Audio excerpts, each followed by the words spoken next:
Hello दोस्तों, स्वागत है आपका मेरे चैनल ऑडियो बॉक्स में।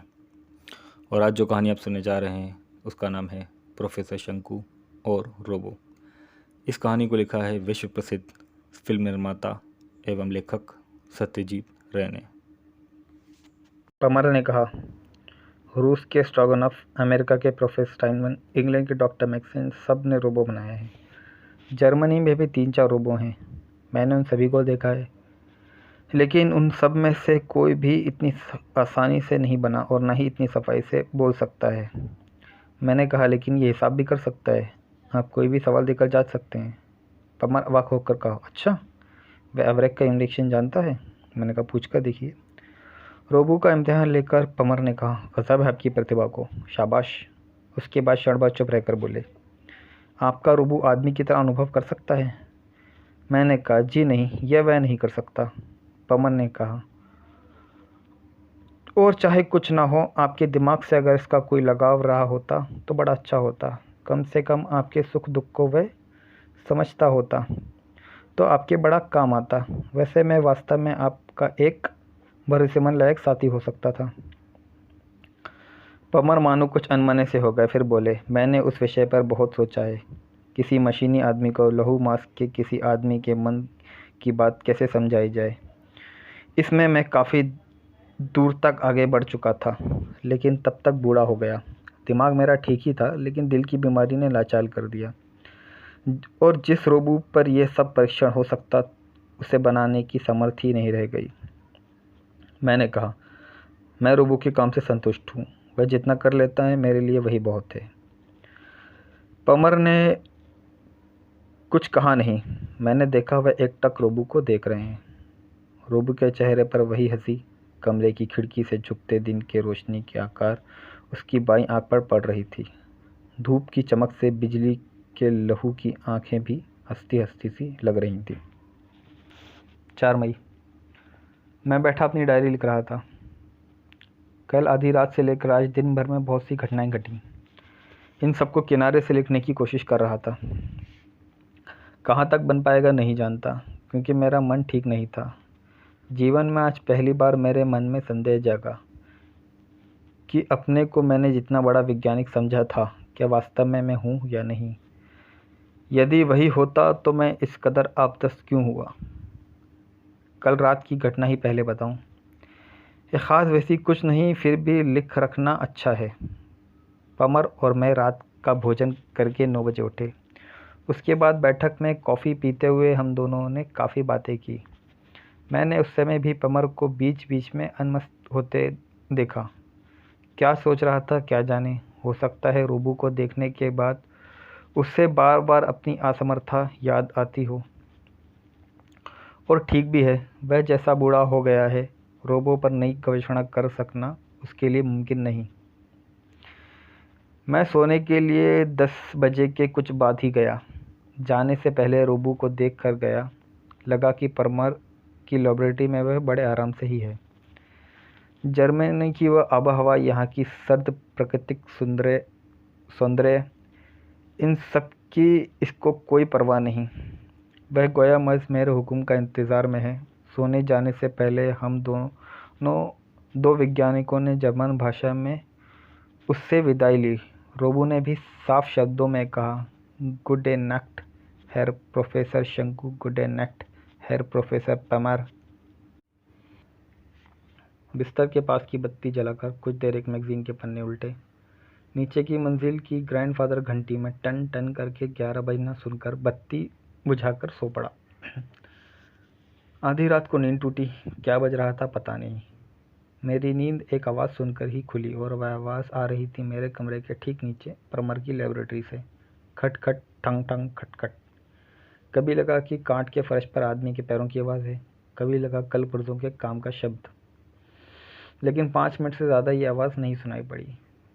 फिर भी काफ़ी देर तक कान खड़े किए लेटा रहा, शायद कुछ और आवाज़ हो। लेकिन उसके बाद घड़ी में 3 बजने के सिवा कोई आवाज़ नहीं सुनी। सवेरे जलपान के समय पमर से इस विषय में कुछ नहीं कहा, लेकिन मेरी नींद में अड़चन आई है यह सुनकर शायद वह बहुत परेशान हो पड़े। जलपान के बाद ज़रा घूमने की बात निकली, लेकिन जैसे ही मेज से उठे उससे पहले ही परमार के नौकर क्रूट ने आकर अपने मालिक के हाथ में एक विजिटिंग कार्ड दिया। नाम पढ़कर परमार अवाक होकर कहा, अरे वलगेट यहाँ आया है। सुनकर मैं भी हैरान रह गया। बैठक में जाके देखा, ग्रेट में रहते समय जर्मन पत्रिका में जो चेहरा तस्वीर में देखा था ये वही चेहरा था, सिर्फ बालों में कुछ और सफ़ेदी आ गई है। हम लोग के अंदर जाते ही सोफे से उठकर वलगेट ने हमारा अभिवंदन किया। इतनी उम्र हो जाने के बावजूद मिलिट्री सी चुस्ती देखकर आश्चर्य हुआ। इनकी उम्र भी 70 के लगभग होगी, मगर कैसी जवान तंदुरुस्ती। पमर ने कहा, वलगेट तुम्हें देखकर ऐसा कहाँ लगता है कि तुम लंबी बीमारी से हटे हो, बल्कि लगता है कि चेंज में जाकर सेहत सुधार आए हो।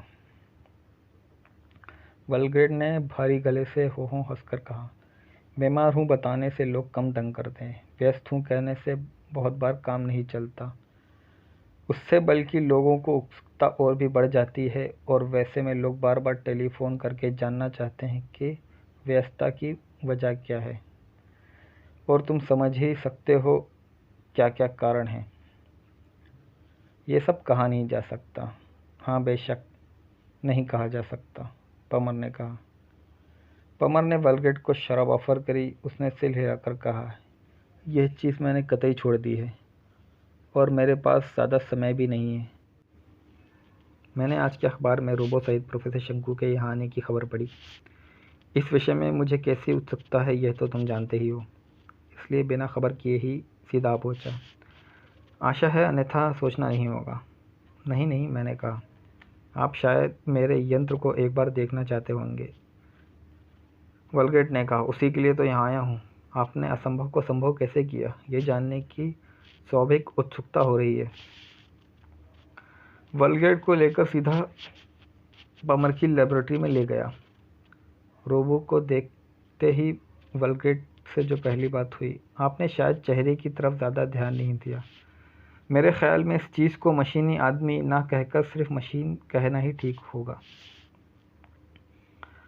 मैं इस बात से इनकार ज़रूर नहीं कर सकता। ये ठीक है कि मैंने काम पर ही ज़्यादा ध्यान दिया, चेहरे पर नहीं। अपोलो जैसा सुंदर आदमी इसे बेशक नहीं कहा जा सकता। सुना है आपका रोबो हिसाब बढ़िया कर सकता है, वलगेट ने कहा। मैंने कहा, टेस्ट करके देख लीजिए। वलगेट ने रोबो की ओर घूमकर पूछा, 2 और 2 कितने होते हैं? इसका जवाब रोबो के मुंह से इतनी ज़ोर से निकला कि पमर की प्रयोगशाला की कांच की चीज़ें झंझना उठी। रोबो कभी इतनी ज़ोर से बात नहीं कर सकता।